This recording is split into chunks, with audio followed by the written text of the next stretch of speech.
क्या नाम है आपका? मेरा नाम है हाफिज अब्दुल बासित। हाफिज जी, आपके यहाँ कल एक बारात आई थी, उसमें निकाह नहीं पढ़ाया गया, क्या है पूरा मामला ये? मामला इसमें यह है कि मैं इस गांव की मस्जिद का इमाम हूं, मेरा घर भी यहीं है।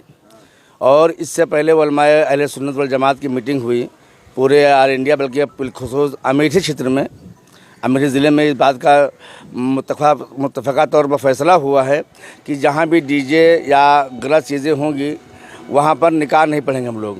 लेकिन शरीयत खिलाफ है, यह हराम है। निकाह को शरीयत में आसान करने के लिए हुक्म दिया गया है कि निकाह को आसान किया जाए। लिहाजा कल उसी बात को लेकर के इससे 15 दिन पहले दोनों पार्टी, लड़की और लड़के वाले भी मेरे घर आए थे। मुझसे बात हुई तो मुझसे पूछा, तो मैंने कहा कि भाई मैं निकाह नहीं पढ़ूंगा, अगर डीजे बाजा आएगा तो मैं निकाह नहीं पढ़ूंगा। तो उन्होंने कहा कोई रास्ता, कोई जुगाड़ बताइए। हमने कहा इसमें शरीयत में तबीयत नहीं होती, इसलिए कोई रास्ता नहीं है। बेहतर यह है कि आप डीजे न लाइए और जो भी करना हो अपने वही पैसा खाने पीने में लगा दीजिए, जैसा भी हो, जहाँ समझो उचित वहाँ लगा दो। बहरहाल कहीं ठीक नहीं आएगा। उसके बाद में परसों फिर हम लोगों को प्रोग्राम के लिए बुलाया, फिर हमने उनसे रिपीट किया इस बात का कि अगर डीजे आएगा तो मैं मिलाद पढ़ने नहीं आऊँगा, हम किसी काम में शरीक नहीं होंगे। उन्होंने कहा कि नहीं अब डीजे नहीं आएगा और हम बात हो गई है, आप लोग चलिए। हम लोग आए, मिलाद शरीफ पढ़ा, सब कुछ हुआ और कल तक यह मालूम दिन में सबको खाना पीना खिला दिया। और रात में जब बारात आई तो खूब ढींग ढांग के साथ हमने निकाह नहीं पढ़ा।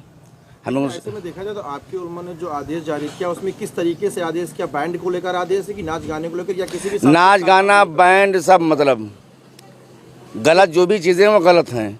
ये भी है बफा सिस्टम है, किन किन लोगों के लिए किया गया? मुसलमानों के लिए। लेकिन ऐसे में देखा जाए तो कुछ ग्रामीण के जो आपके मुस्लिम समुदाय के लोग हैं वो आरोप लगाते हैं कि ये सिर्फ गरीबों के यहाँ ही देखा जाता है, जो लोग बड़े होते हैं उनके यहाँ ऐसे कुछ नहीं जाता ही नहीं है। नहीं सर, ऐसा नहीं है। किसी का नहीं होता। कानून सबके लिए एक के लिए नहीं, मजहब का कानून एक है। वहाँ राजा हो, प्रजा हो, आका हो, गुलाम हो, कोई भी हो, सबके लिए एक सा कानून है।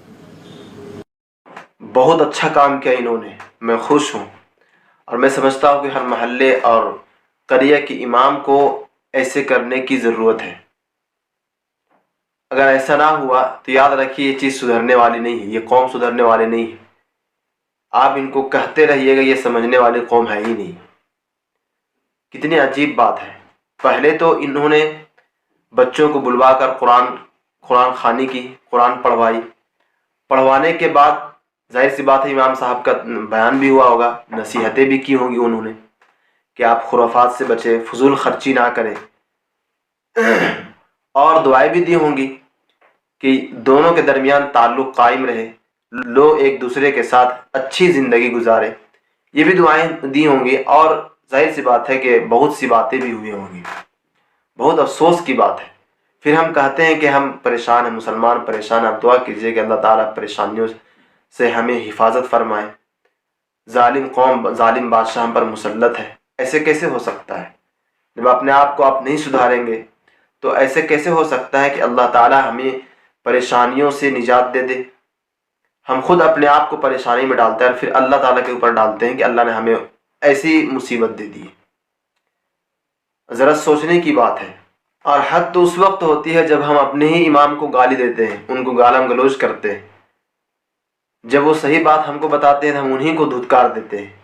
और लोग ऐसे इमाम को पसंद ही नहीं करते। ये मुसल्लम बात है कि जो इमाम खुले तौर पर बात करते हो, लोगों को नसीहत करते हो, खुले तौर पर बुराइयां गिनवाते हो कि ये चीज़ बुराई है, ये चीज़ ना करें, लोग उनको पसंद ही नहीं करते, बोलते इमाम सही नहीं है। मन को उनके उनका जो दिल दिमाग जैसा उनका हो वैसे ही इमाम चाहिए कि जो हमारे तौर तरीके पर चल सके, जो हम कहें वही वो बयान करे, वही चीज़ हमको नसीहत करे। वैसे ही इमाम को ये लोग पसंद करते हैं। ऐसे इमाम को लोग तो निकाल देते हैं। अच्छा, आपने गौर किया होगा, अगर आप इस वीडियो को गौर से सुने होंगे तो कहते हैं कि हम ऐसे गरीबों के साथ होता है। कितनी अजीब बात है। आप गरीब हैं तो आप ऐसे क्यों कर रहे हैं? ये तो अपने आप पर खुद जुल्म कर रहे हैं। गरीब हैं और इतने धूमधाम से शादी करने की क्या ज़रूरत है? जबकि ये सब के लिए है कि आप अमीर हो गरीब हो, कोई इसमें फ़र्क नहीं है। लेकिन आप कह रहे हैं कि हम गरीब हैं और गरीब होने के बावजूद आप ऐसा कर रहे हैं। आपके पास पैसे नहीं है तो आप फजूल खर्ची क्यों कर रहे हैं? ये डीजे साउंड लगाने की क्या ज़रूरत है? हराम कारी करने की क्या ज़रूरत है? آپ خود ہی کہہ رہے ہیں کہ ہم غریب ہیں اور پھر ایسے کام کر رہے ہیں. یہ تو پھر وہی بات فٹ آتی ہے نا کہ غریبی میں آٹا گیلا ہونا. اتنے برات جانے کی کیا ضرورت ہے اور اتنے فضول خرچی اور خرافات کرنے کی کیا ضرورت ہے؟ شیطان کے بھائی تو ہو نہیں تم.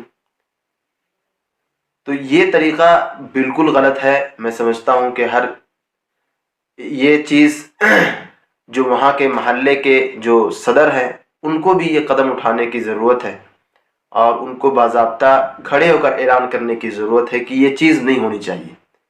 کیونکہ جب امام ایک طرف صرف نصیحت کرتے چلے جائیں اور ان کا ساتھ دینے والا کوئی نہ ہو تو یاد رہے اس سے کوئی فائدہ ہونے والا نہیں لوگوں کو. جب تک کہ وہاں کا صدر جو گاؤں کے صدر ہیں وہ جب تک کہ یہ قدم نہ اٹھائے، اپنے کھلے طور پر یہ بیان نہ دے، مجھے نہیں لگتا کہ لوگ سدھریں گے.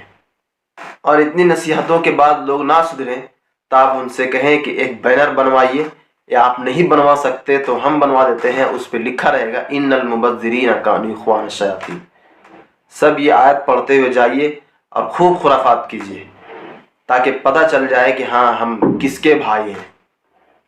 یہ چیز آپ ضرور کر لیں، ان المبذرین کانوا اخوان الشیاطین، تاکہ پتہ چلنا چاہیے کہ ہم کن کے بھائی ہیں. معلوم ہو جائے، یہ نہیں پتہ چلے کہ ان کا بھائی مسلمان ہے یا کوئی ہے، یہ پتہ چلنا چاہیے کہ ہم کن کے بھائی ہیں. اس لیے اب تمام امت مسلمہ سے گزارش ہے کہ شادی کو آسان بنائیں. دین اسلام نے جو طریقہ دیا ہے اس طریقہ کو اپنائیے اور اسی طریقے پہ شادی بیاہ کیجیے. اس طریقے سے غریب جو غربا لوگ ہیں وہ زیادہ تر اس میں ملوث ہو جاتے ہیں اور وہ پھر پریشان بھی وہی ہوتے ہیں.